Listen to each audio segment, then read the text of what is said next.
అసమర్థస్య సాధూనాం నిర్ధనస్య జితేంద్రియా వార్ధక్యో దేవతా భక్తి వృద్ధనారీ పతివ్రతా. అంటే అసమర్థుడి యొక్క మంచితనం, ఏదైనా ప్రయోజనం ఉందా ఆ మంచితనం వల్ల? ఈయన చాలా మంచివాడండి, ఒక్కపొడు కూడా వేసుకోవడానికి ఏదైనా ఒక ముఖ్యమైనటువంటి కార్యక్రమాన్ని వాడికి అప్పగించామనుకోండి, వాడు ఆ కార్యక్రమాన్ని పూర్తి చేయగలుగుతాడా? చెయ్యలేడు. ఏదైనా ఒక కార్యక్రమాన్ని ఎన్ని ఆటంకాలు వచ్చినప్పటికీ కూడా తెలివితో, చాకచక్యంతో, నైపుణ్యంతో ఆ కార్యక్రమాన్ని పూర్తి చేయగలిగినటువంటి సమర్థత కలిగి ఉండాలి మానవుడికి. అప్పుడే వాడు జీవితంలో ఉన్నతమైనటువంటి పదవుల్ని అధిరోహించగలడు. వాడి వల్ల ఆ పదవులకు కూడా వన్నె వస్తుంది. అలాగే నిర్ధనస్య జితేంద్రియ,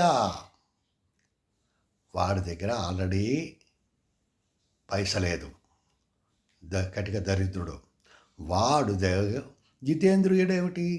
జితేంద్రుడు అంటే పంచేంద్రియాలని జయించిన వాడు. పంచేంద్రియాలంటే శ్రవణము, స్పర్శ, రసన, ఘ్రాణ, నయన. దీని గురించి చిన్నగా చెప్పుకుంటే, శ్రవణం అంటే వేటగాడు జింకను పట్టుకోవడానికి మధురమైనటువంటి సంగీతాన్ని వినిపిస్తాడు.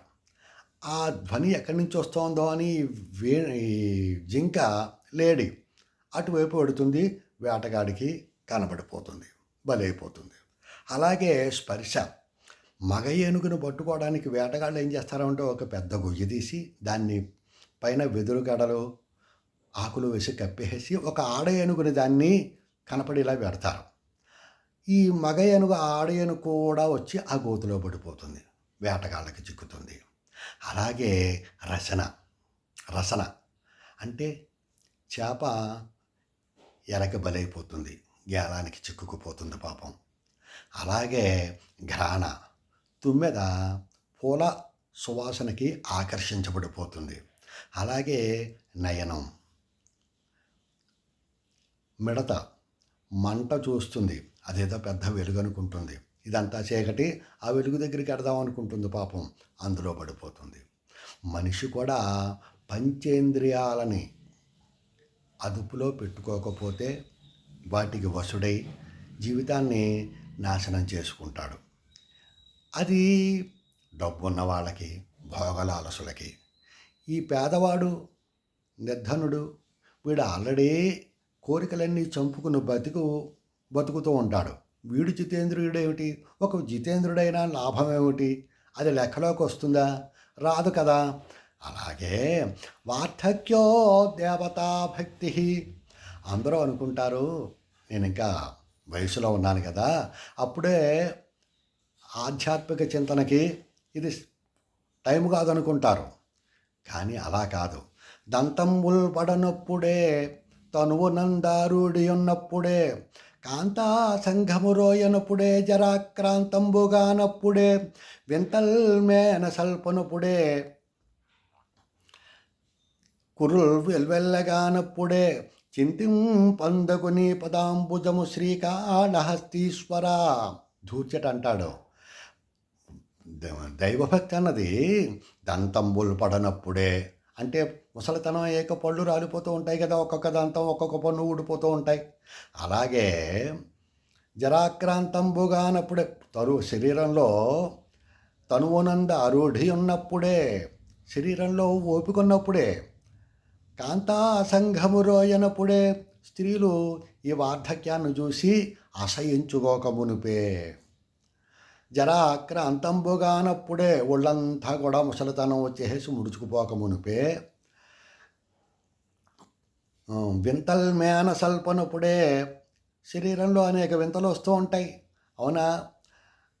తర్వాత కురుల్ వెల్వెల్లగానప్పుడే, జుట్టు తెల్లబడక మునిపే, ఓ పరమేశ్వర, ఓ కాళహస్తీశ్వర, మానవుడు నీ ఒక్క పూజ చేసుకోవాలి, నీ పదాంబుజము చింతింపందగు, నిన్ను వేడుకోవాలి, పూజ చేయాలి. అంతేగాని ఏదో పడుచుదనం, ముసలితనం వస్తేనే భక్తి, పడుచుదనం అంతా కూడా శుభ్రంగా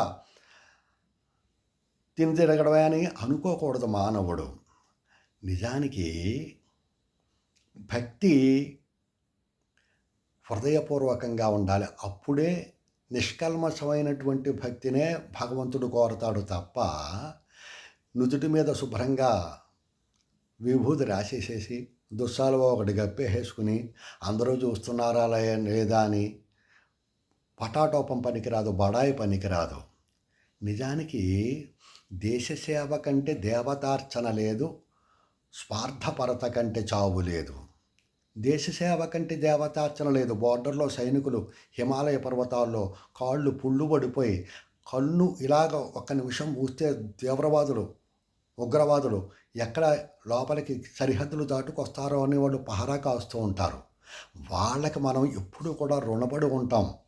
వాళ్ళు చేసే సేవకు వచ్చినటువంటి పుణ్యం మనం నమ్మకం చదివితేనో చమకం చదివితేనో వస్తుందా? రాదు కదా. అంతేగాని మనం గుళ్ళలోకి వెళ్ళి 108 బంగారు పూలు పెట్టి పూజలు చేసేసేసి ఇలా చేస్తే రాదు.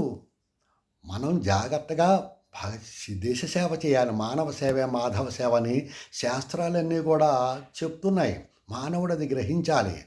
అలాగని పూజ చేయొద్దని కాదు, నిష్కల్మషంగా ఉండాలి భక్తి అన్నది. తర్వాత వృద్ధనారీ పతివ్రత.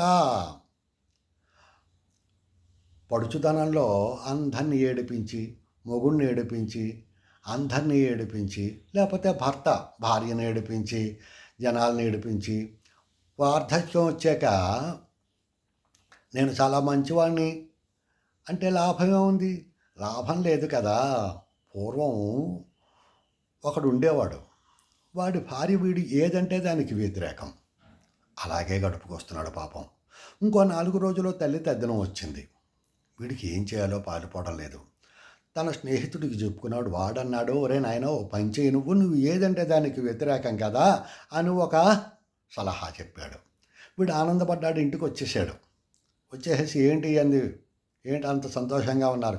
ఏమీ లేదు, ఎల్లుండి మా అమ్మ తద్దినం నేను పెట్టను అన్నట్ట. ఇది చూసింది ఆత్తరి. ఎందుకు పెట్టవు నువ్వు అంటే, అత్తగారికి కూడా నేను తద్దినం పెట్టనని అందరి చేత నన్ను ఆడిపోసుకోవించడమే కదా నీ ఉద్దేశం, కంపల్సరీ పెట్టాలి అన్నాడు. బాగానే ఉందనుకున్నాడు వాడు. సరే అయితేను పెడదాము, స్వయం పాకం ఇచ్చేస్తానంతే అన్నట్ట. ఎందుకు అలా స్వయం పాకం ఇస్తాం? 4 కూరలు 4 పచ్చళ్ళు చేయాలి. ఇద్దరు భక్తులను తీసుకురండి, మంత్రం చెప్పేవాడిని ఒకరిని తీసుకురండి అందుట. బాగానే ఉందనుకున్నాడు. ఇదేదో ప్లాను. చక్కగా తద్దనం అయిపోయింది. ఇంకా ఈ పిండాలు ఉన్నాయి కదా, 3 పిండాలు అన్నీ కూడా చేసేసి ఆవుకు పెట్టడం, చెరువులో కలపడం ఏదో అనుకున్నాడు కదా. ఈ మంత్రం చదివిన బ్రాహ్మడు ఉన్నాడు కదా, ఆయన అన్నట్ట వెంటనే, ఏమండి కార్యక్రమం అయింది కదా, చక్కగా ఈ పిండాలు మీరు చెరువులో కలిపిరండి అన్నట్ట. కర్మగాలి ఈవిడి గారు విందు లోపల గారిలో ఏదో వేస్తోంది. వెంటనే పెట్టుకో, అత్తెరి నువ్వు ఇంత ఆ పిండాలు చెరువులో కలుపుతావా? మళ్ళీ మీ అమ్మ పిండాలు అంత పతివ్రత ఆవిడ, అంత పుణ్యాత్మురాలా హెట్ అని చేసేసి ఆ 3 పిండాలు తీసుకుని పెంట మీద వారేసిందిట. అలాగా ఉండకూడదు కదా. వృద్ధనారీ బతుకున్నప్పుడేమో, వయసులో ఉన్నప్పుడేమో ఇలాగ అందరినీ ఏడిపించి, వయసు అయిపోయాక నేను పతివ్రతని, నేను చాలా మంచిదాన్ని అంటే లాభం ఏముంది? బతుకున్నప్పుడే చక్కగా 10 మంది చేత మంచి అనిపించుకోవాలి అని ఈ శ్లోకానికి అర్థం అన్నమాట.